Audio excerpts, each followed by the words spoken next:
अस्पताल में एक एक्सीडेंट का केस आया। अस्पताल के मालिक डॉक्टर ने तत्काल खुद जाकर आईसीयू में केस की जांच की। अपने स्टाफ को कहा कि इस व्यक्ति को किसी प्रकार की कमी या परेशानी ना हो। उसके इलाज की सारी व्यवस्था की। रुपए लेने से या मांगने से भी मना किया। 15 दिन तक मरीज अस्पताल में रहा। जब बिल्कुल ठीक हो गया और उसको डिस्चार्ज करने का दिन आया तो उस मरीज का बिल डॉक्टर की टेबल पर आया। डॉक्टर ने अपने अकाउंट मैनेजर को बुला करके कहा, इस व्यक्ति से 1 पैसा भी नहीं लेना है। अकाउंट मैनेजर ने कहा कि डॉक्टर साहब 3 लाख का बिल है, नहीं लेंगे तो कैसे काम चलेगा। डॉक्टर ने कहा कि 10 लाख का भी क्यों ना हो, 1 पैसा भी नहीं लेना है। ऐसा करो, तुम उस मरीज को लेकर मेरे चैम्बर में आओ और तुम भी साथ में जरूर आना। मरीज व्हील चेयर पर चैम्बर में लाया गया। साथ में मैनेजर भी थी।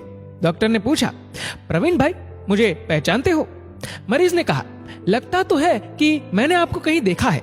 डॉक्टर ने याद दिलाया, एक परिवार पिकनिक पर गया था। लौटते समय कार बंद हो गई और अचानक कार में से धुआं निकलने लगा। कार एक तरफ खड़ी कर थोड़ी देर हम लोगों ने चालू करने की कोशिश की, परंतु कार चालू नहीं हुई। दिन अस्त होने वाला था। अंधेरा थोड़ा थोड़ा घिरने लगा था। चारों ओर जंगल और सुनसान था। परिवार के हर सदस्य के चेहरे पर चिंता और भय की लकीरें दिखने लगी। पति पत्नी, युवा पुत्री और छोटा बालक सब भगवान से प्रार्थना करने लगे कि कोई मदद मिल जाए। थोड़ी ही देर में चमत्कार हुआ। मैले कपड़े में एक युवा बाइक के ऊपर उधर आता हुआ दिखा। हम सब ने दया की नजर से हाथ ऊंचा करके उसको रुकने का इशारा किया। वह तुम ही थे ना प्रवीण? तुमने गाड़ी खड़ी रखकर हमारी परेशानी का कारण पूछा। फिर तुम कार के पास गए, कार का बोनट खोला और चेक किया।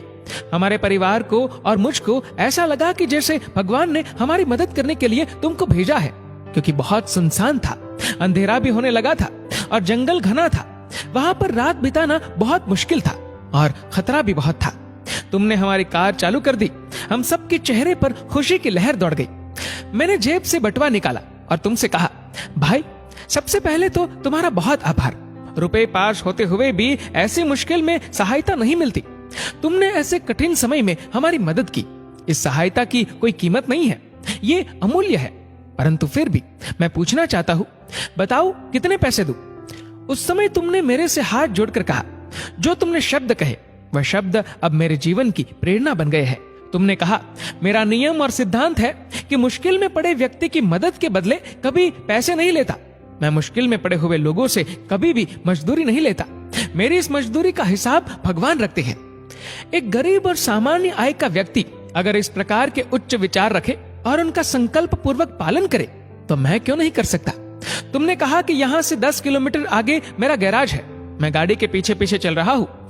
गैराज पर चल करके पूरी तरह से गाड़ी चेक कर लूंगा और फिर आप आगे की यात्रा करें। मित्र, ये घटना पूरे 3 साल होने को आ गई। मैं न तो तुमको भूला न तुम्हारे शब्दों को। मैंने भी अपने जीवन में वही संकल्प ले लिया। 3 साल हो गए, मुझे कोई कमी नहीं पड़ी, बल्कि मुझे मेरी अपेक्षा से भी अधिक मिला, क्योंकि मैं भी तुम्हारे सिद्धांत के अनुसार चलने लगा।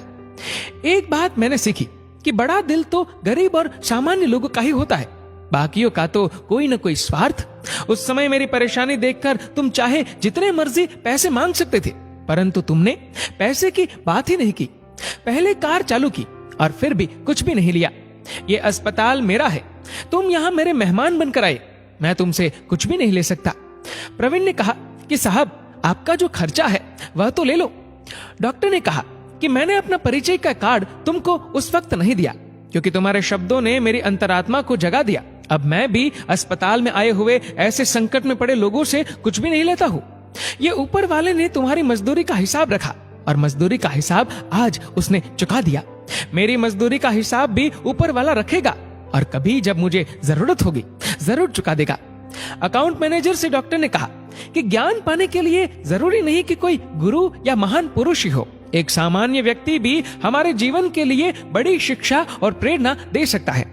प्रवीण से डॉक्टर ने कहा, तुम आराम से घर जाओ और कभी भी कोई परेशानी हो तो बिना संकोच के मेरे पास आ सकते हो।